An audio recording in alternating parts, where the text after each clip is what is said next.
Alright, look, Flapjack is gonna be back there. I need him here with me in spirit, okay? So, I'm sorry if that triggers anyone. It's probably gonna trigger me a little when we get to part of this video, but he will not be forgotten, so he's staying. It's been about a week and a half, and I still haven't gotten over thanks to them, so this should be an interesting video. What is going on, you guys? My name is Morgan. Today, we're doing something different. I feel very weird doing this. We're going to be talking about thanks to them, things I didn't address. I had you guys comment on my community tab, things you wanted me to address in this video, and when I say I was not expecting over 80-something comments on that, I wasn't. So, this was a hard video to prepare. I got a lot more comments and things people wanted me to talk about than I had anticipated, and while researching things, I realized there's no way this is all going to fit in one video. It'll be 7 hours long. So while talking to a friend about it, they recommended that I do a mini-series where I dive more into characters that we really covered in this. So that is going to be the plan. I'm going to do a mini-series similar to this video where we dive more in depth into certain characters that really shined in this episode, being Luz, Camilla, Hunter, and even V. So I will not be talking about them that much in this video just because they deserve videos all on their own because there was so much and so much to unpack, and I even have research that I'm doing into these things. So it's going to be a very in-depth video on each of these characters. So we're going to gloss over some things, but just know that's because we will be covering them at a later time. Remember to subscribe so that when I do post the follow-up videos, you are notified about it and you can find them. A lot of you also asked me about theories, what's going to happen in episode 2, season 3. So I'm also thinking the more detailed theories I have, making those into videos as well. So we'll see how that goes. But yeah, it's been a long week and a half. Very traumatizing rewatching this. I cried a lot researching this video, so it's something. This is gonna be an interesting video. First thing I thought we should talk about is the Easter eggs because they are the easiest to get out of the way and there's not much detail that needs to go into them. So here's a list of the Easter eggs I noticed while pausing pretty much every frame of this. Side note, there are Easter eggs I've no doubt that I've missed. As the third bill says, I've been living under a rock. So there's a lot of things I don't know about. These are just the ones that I have picked up because I know about them. So even though this was talked about in King's Tide, again we see the Anne Easter egg of Girl Lost in Frogland hoax. And then another Easter egg, which was in the first minute, was the Band-Aids. It had characters very similar to Ida, King, and Albert. Hunter's also wearing a Rocco's Modern Life shirt. Bessie from Amphibia in the intro. Duolingo, I think I'm saying that right. I can never say that word for some reason. That was one of the funniest ones because I thought, is Hootlinguo going to be a thing now? Is it going to be canon? Is this really what this fandom has brought to be a thing? Again, Cosmic Frontier could be the equivalent of Star Trek. I don't really know. For context, this next Easter egg, I've never watched it. I listened to a song called Ready Now, and it's on the album, and that's actually how I had to look up the name to this thing. I think it's called Moomin Valley. It's on the calendar in their little clubhouse. Hocus Pocus. I didn't even realize they were watching Hocus Pocus, and that was just hilarious, just because Hocus Pocus 2 came out weeks before that. The emoji face meme. Hop Pop was on a vet bulletin board. Polly was in the sketchbook. I pointed that out in my reaction video, but I figured I'd touch upon it again. The Garfield mug Camilla is holding. Nintendo Switch. They have the swap. On Luz's desktop, she has multiple games on her computer. I've never played these games, but I've seen multiple people say that they were references, so shout out to those people. Also, Luz has U-Movie instead of iMovie, which as someone who used to do video editing on iMovie, I caught that reference. There's also a grime costume. Also, Amity's necklace. This thing right here, apparently is a Hecate thing. I thought it was just Amity being a fashionable lesbian, but no, she is a nerd wearing a Hecate necklace, and I'm so proud of her because I can't judge. I'm literally doing the same exact thing she was doing. So there's also an Albert sticker, but it's got the face of Hootie. So I'm like, I don't know if that's supposed to be Albert or Hootie. It's in the shape of Albert, but it's got the face of Hootie. I'm like, okay, whatever. In Luz's video diaries, we also see she kind of resembles She-Ra a little bit, or Adora, from She-Ra and the Princesses of Power. And she's also got a sword similar. There's also a Soul Eater poster, which I have not seen, but I do know that there is a show called Soul Eater. It was a wordplay, so that I did understand that. There's also what seems to be an Adora drawing in her room, and there's also seems to be a Steven Universe jacket in her closet. And V has a Jack Skellington case on her phone. At least it seems to be. The skeleton's face is drawn the same way. He has a little bit more of a dapper outfit with the hat on top, but it was giving me Jack Skellington vibes. And V also has a little 5-ball on her phone case. People were also asking about my favorite scene, and I was really caught between the coming out video scene and the fight scene. But at the end of the day, the fight scene won, and here's why. I've watched this episode a total of 4 times now, and every time I watch the fight episode, my attention is just still drawn. I'm still anxious, even though I know how it ends. I'm still anxious and wrapped up as if I'm watching it for the first time. It's so well written and animated. The animation, like, that also scared me because I'm like, something serious is about to happen when the frame rate picks up. The frame rate per second was crazy. I also liked seeing everyone work together. I always love those types of scenes where we get to see everyone with different skill sets working together against a common enemy. We also got to see V's powers. We know as a basilisk she doesn't like sucking the souls out of things. We saw it in yesterday's Lie, how she was forced to feed upon rats and suck their souls out, and she refused to. But in that moment, V is overcoming that fear in order to try and save Hunter from Bellows, which I thought was just beautifully done. And just the anticipation you feel regardless of how many times you watch it, your anxiety rises, your blood pressure rises. It's just so well done that no matter how many times I feel like I watch this scene, it's still gonna get to me, similar to Reaching Out, how no matter how many times I watch it, I still cry. That being said, I do want to touch upon some other fantastic scenes that I really like, just wowed me. Like I was saying earlier, the coming out scene, beautifully done. I'm gonna try not to cry. I get a little emotional talking about it. It was so beautifully done. We've seen Camilla being a good mom before. This is the first time of many in the episode where we realize just how amazing of a mom Camilla is and how much of an ally she is. She loves her daughter regardless, embraces Amity. Like, it was so beautifully done. All of the rainbows. Dana's honestly a godsend. I cannot imagine the fighting she had to do to put that in there, but Dana really said, we're going out with a bang, bitches. You're gonna cancel the Owl House, we're going out with a bang. There's going to be rainbows and buy pins and all of this. Like, it was just so beautifully done, and it was such an emotional scene. Even though it was only about 10 to 15 seconds, you couldn't help but get emotional. It's hard to put into words the exact emotions, because it can make you feel so many different ones.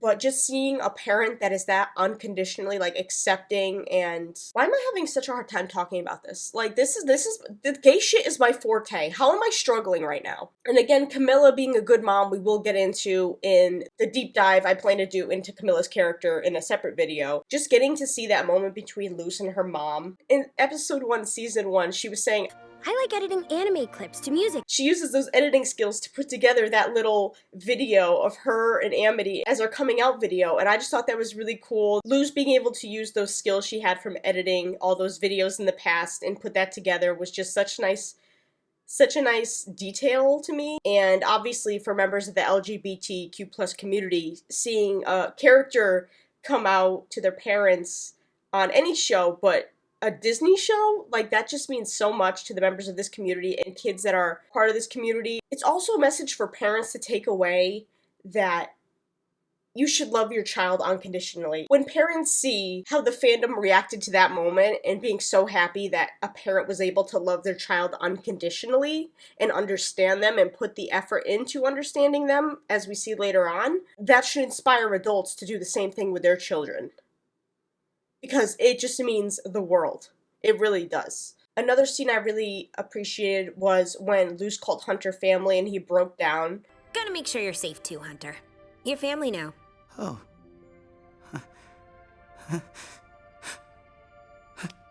Again, another scene beautifully done, because Hunter lost the only family he had when he realized the truth about Bellows and realized if he goes back, Bellows is going to kill him. He's had no family since then. The only person he ever considered family had turned on him and wanted him dead to make a new Grimwalker with the old one out of the way, and he knew the danger he was in. Being able to see that Hunter is officially part of another family is just so sweet, and just seeing Hunter break down.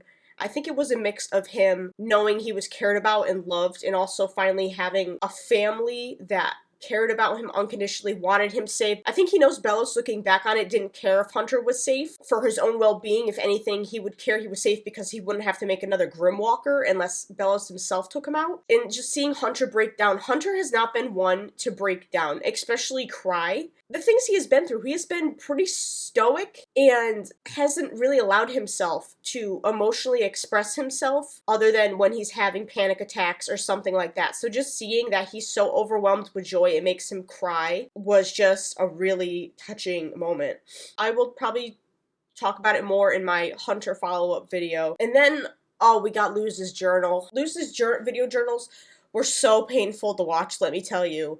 But it was also really important to see because we get an understanding not only of Luz herself before the show started, but we also get a better idea as to what happened to Luz's father. We realize Luz's father didn't die suddenly. It was something where he was either sick for a long time or based off of Dana's own personal experience with losing her father, he could have gotten into a car crash and not died immediately. Based off of the video diaries, we're able to kind of put together some missing pieces from details that we weren't given before that kind of is easier to piece together what happened to him. Though nothing is set in stone, but one of the theories that I was able to come up with was maybe he was sick. That would explain why he's been in the hospital for so long, and they had to move to be closer to the hospital because he was constantly there. Another thing I theorized was he could have been in an accident of some sort, which would also explain why, in reaching out, the Abomaton's alarm kind of triggers Luz into, like, panicking and freaking out and causing her to act recklessly. And she says, "Get out of my head." So that makes me think when something did happen to Luz's father, whether it was an accident of some sort or he was sick and they needed to call the ambulance, it makes her think of those memories. She associates those types of alarms with whatever happened to her dad. We also see like a better timeline of exactly when he passed away. We also saw Luz's interest in Azora was because of her father, which just... I'm not even watching it right now. Oh my, I'm just talking about it. You guys don't understand. I have become too emotionally attached to these characters. Where are my tissues? I knew this was going to be the hardest part to talk about. This and Flapjack are going to be the hardest part. So we see the moment right after Luz's dad passes away. Luz turns on the camera and shows, "Dad left me this book. I can't wait to read it." I loved it so much! We see how she immediately loves it and begins to obsess over it, and it makes total sense. It makes sense enough for a kid just to obsess over something because they enjoy it, but when your parent that is no longer with you left you this book, it's a reminder of them. She associates it with her father, so of course she's gonna love it. Of course she's gonna obsess over it. And another thing when it comes to grief, it is easy to become obsessed with something else to distract yourself from it. And I feel like that was a big thing with Luz. She got so into the Good Witch Azora because it was an escape from reality, her father passing away. And she also could have just, as we saw, Manny was also into like sci-fi and fantasy. So it could have also been that she just got that from her father, where she is interested in fantasy. While we're on the topic of Luz's dad, we'll get this out of the way because I don't want to come back to it later and have to struggle. But another character we get a lot on is Luz's dad. We see it throughout the background. He was a big nerd, similar to Luz and also Camila. He was really big into Cosmic Frontier. That is presumably how him and Camila got close, because she also knows a lot about Galactic Frontier. We could also piece together that that might have been one of the reasons she was bullied in high school, was because she had an interest in this nerdy thing. But we see how he was also a nerd and was very passionate making cosplays, things like that, things we've seen Luz do and continue to do in this episode, which was very sweet because it's like she kind of inherited it from her dad and her mom, and it's just sweet to see that dynamic. One thing people wanted me to address was, do I think Evelyn is a Clawthorn? And the short answer is yes. It's been a big theory in this fandom for a while, that much I'm aware of. I have seen the theories and things like that, people talk about it. But in this episode, we saw a lot of physical similarities to Ida. At the hayride, it shows a cutout of a witch that looks very similar to Ida, has gray hair, is associated with the color red when it comes to wardrobe, and also has the same colored nails Ida did. On top of that, she whisks Caleb away while holding Flapjack. a bird palisman. And as we all know, the Clawthorns are associated with bird palisman because everyone that we've seen so far that we know for a fact is the Clawthorn has a bird palisman, which is just future fuel to those of us that think she is a Clawthorn. As I was going back and watching Keeping Up Appearances, I noticed the door is buried in their backyard. And as we know, Caleb and Evelyn had a portal where they were able to travel between dimensions, and they did have Titan blood, but I believe that might have been before the door was created, or it was an alternate way of doing it if they didn't have the door on them. But we do see the door, and it's buried in the backyard. It's sticking out slightly. It has to have been there for hundreds of years because they went there in the 1600s. So it's been at least 400 years since then. So it would make sense if they probably buried it deeply, but over time, especially with acid rain, it eroded the terrain and it uncovered the portal, which Ida then trips over. I was also discussing this with the third Bill. This next part, the third Bill pointed out to me. Shout out to him. He's amazing.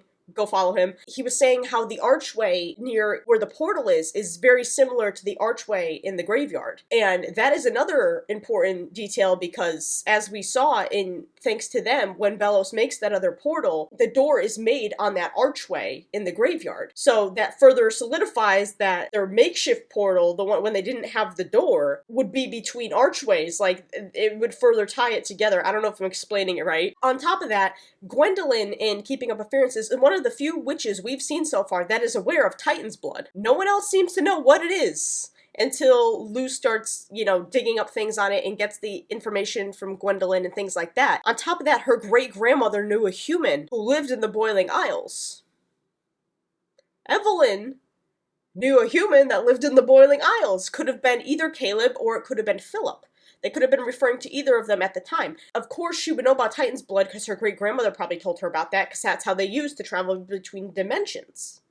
You know what I'm saying? Another thing people wanted me to discuss was Flapjack becoming a part of Hunter. Do I think Flapjack became a part of Hunter, the significance of Hunter's eyes, things like that? It makes sense that Flapjack is now a part of Hunter because in Hollow Mind, we see Belos says, "All these weepy Palisman souls, their voices constantly nagging me." He states the Palisman are constantly nagging him, so the Palisman are able to communicate with him that live inside his mind. So it makes sense that Flapjack will be able to communicate with Hunter even though his physical form is gone. The eyes, we could have more than one answer for as to why his eyes changed that color. I think it's more of Flapjack becoming part of him and Hunter no longer being a Grimwalker, because as we saw in the book Belos had, the Grimwalkers have that violet magenta colored eyes. So it's safe to say now that Hunter might not be a Grimwalker, he might be like an actual witch because in absorbing Flapjack, he could also have absorbed his powers and the ability to do magic. Real quick, I forgot to mention in the video, but we also see Belos being able to use magic after he starts consuming Palisman. We've kind of seen that for a while, but it never really stuck out to me until Thanks to Them, because I never really put two and two together, but it totally makes sense that if you absorb a Palisman, or in a better case, if a Palisman gives up its soul to you and decides to become one with you, you are able to do magic because of it. So that would make more sense since Belos is able to do magic on his own without using glyphs or staffs or things like that. It makes sense that Hunter will be able to use magic because of Flapjack. Speaking of Hunter, people also wanted me to talk about whether I think Gus knows. And it's safe to say Gus knows, because Gus essentially invaded the Emperor's mind and saw all of the fucked up shit the rest of us had to witness in Hollow Mind. So he's gotta know. He also might have had an idea about the Collector as well, and Lou's helping him, but didn't want to bring it up because I think Gus realizes they've got enough shit going on and they will tell them when they're ready. I think it was the same thing when it came to Hunter being a Grimwalker. He wanted him to tell him when he was ready, but he kind of like laid out hints throughout it that he kind of knew and that it was okay to tell him. And we kind of see that in the episode when he's talking about the Cosmic Frontier. When he says, "And Chief Engineer O'Bailey, who's hiding as a clone from the enemy planet." It's made out to sound exactly like Hunter, and then he says Captain Avery is figuring it out, kind of like, and I think Hunter either said no spoilers because he hadn't read that far, or it could be because he doesn't want to address it and wants to stop talking about it entirely. But Gus says, I think he already knows, like kind of dropping that breadcrumb of, you know, maybe Bailey doesn't think he's doing a good of a job as hiding it as he thinks, and other people are catching on, you know, but that's okay, something like that. And then there's also the whole thing for Halloween. They went as those characters. Hunter went as Chief Engineer O'Bailey, the clone, and Gus literally said, I'm going as Avery, and you could be the Chief Engineer O'Bailey, the clone, literally just setting it out for him. Again, I think it was where he didn't really want to push, but he kind of planted the seed in Hunter's mind that, like, I kind of know, and, you know, when you're ready, we can talk about it. It kind of gives me vibes of Alec Benjamin's song, Must Have Been the Wind. Highly recommend it if you haven't heard it. The gist of that song is Alec, the artist, he hears things going on and sees things, and it's safe to infer that the girl that is in his apartment building is being abused, but he doesn't want to push her, but she makes the excuse of, it must have been the wind, making, like, the random noises, and he tells her, promise, I'm not playing tricks on you, you're always welcome to come in. You can stay here for an hour or two if you ever need a friend. It's giving me the exact same vibes where Gus is like, you don't have to talk about it now, but when you're ready to talk, I am here for you. That's not something Hunter has ever had. And it just makes it that much more sweet. Yeah, that's literally my favorite song. It's just a sweet song. Anyways, another thing people wanted me to discuss was V and Masha's relationship. I blame Morning Mark because I've seen their comics, and they actually did a comic a while ago about V and Masha having a relationship, and ever since then I've low-key shipped it, and I still do ship it. During the reaction video, I don't think I even registered that V was blushing at them, because I was just, like, so out of it, like, my emotions were running wild, and I was having a hard time paying attention to certain things. I was also freaking out about Masha being non-binary and having the non-binary nails in the name tag, so it kind of, like, went over my head. But yes, I do ship them. I think they are really cute. We also see in the end credits they are hanging out, so maybe they'll end up together. Who knows? I would be for it. I would be very much for it. I'm also really excited we got another non-binary character. I do like them a lot. I like their attitude. They're always kind of right about stuff. Like, they don't even realize how right they are about things. Of course, I was asked to talk about other characters we didn't really get much on, or that I guess not many other people have been talking about. So I figured I'd start off with Gus and Willow, because they're the dynamic duo in here other than Hunter and Gus. Let me just say, Willow in this episode was a fucking menace in the best way possible. She was so chaotic. I was living for it. Between her encouraging Hunter to not listen to Amity and to just, you know, do him, which I loved, and her just poking random people in the ass with the pitchfork. Oh my god, it was so funny. I really appreciated seeing that side of Willow, because we haven't really seen the mischievous side of her that often. I also loved the moments we got in their clubhouse where they, like, linked arms, Willow and Gus, and they were like, portal door, portal door. They were like each other's hype men, which was hilarious. I loved seeing it. I loved seeing more of their dynamic. It was mostly just Willow and Gus feeding off each other's enthusiasm, which I loved. They were also really interested in learning about human culture, as well as Amity and Hunter. It was very sweet of them to take an interest in Luz's things, try to understand human culture. It kind of gave them a better idea of what Luz had to go through when she went to the Boiling Isles, having to learn the Boiling Isles ways. So I think that definitely upped the respect for Luz for being able to do this alone in a different world, whereas, you know, Gus, Willow, Hunter, and Amity all had each other in the human realm. And speaking of Amity, we didn't really speak a lot about her, but she was an awesome girlfriend in this episode. She was so supportive of Luz and didn't get mad at Luz for keeping secrets yet again. She's understanding. She asked her, you know, why do you feel this way? Which is very important. She didn't just automatically get upset that Luz didn't tell her something again, which I thought is very beautiful, and it's also a very healthy thing to show kids that, like, this is a healthy relationship. You don't just blow your top at someone when they're lying to you. There could be an alternate reason why they are, and there was, and Amity could understand that. As we know, Luz has a fear of losing people close to her, which just added more onto the reason why she wanted to keep it a secret from everyone until she was ready to tell them. But of course, because Bellows is a little bitch, he said, no, I'm telling them, and I'm gonna cause problems, because that's literally Bellows' whole thing in this series, is to just exist and cause problems. Also, the poor thing could not stay on her own 2 feet this episode. She was just tripping over everything, getting scared at I was like, this poor thing can't catch a break. I love her so much. People also wanted me to touch on Palisman Predictions. Before this episode, I was convinced it was going to be a bat, but it has since changed, because there are multiple things in this episode that points towards it being a snake. There were a lot of snakes in this episode. There were also a lot of bats, but bats tend to be associated with Halloween more so than snakes, so I'm putting the overwhelming amount of bats on the fact that it was a Halloween-centric episode. Instances where we see snakes in this episode, Luz is wearing a shirt that looks like a snake wrapped around a staff. Snakes also hatch from eggs. Young Luz also knew a lot about snakes and is comfortable around them. When Luz goes into her mom's room, her mom puts the Palisman down by the snakeskin that she saved from said memory. She also has a snake sticker on her laptop. Not to mention, snakes are what started off this entire series. The whole incident with the snakes is the reason the principal called Camilla into the principal's office and convinced her to send Luz to that camp. So it's pretty much the whole thing that set Luz into going into the Boiling Isles in motion.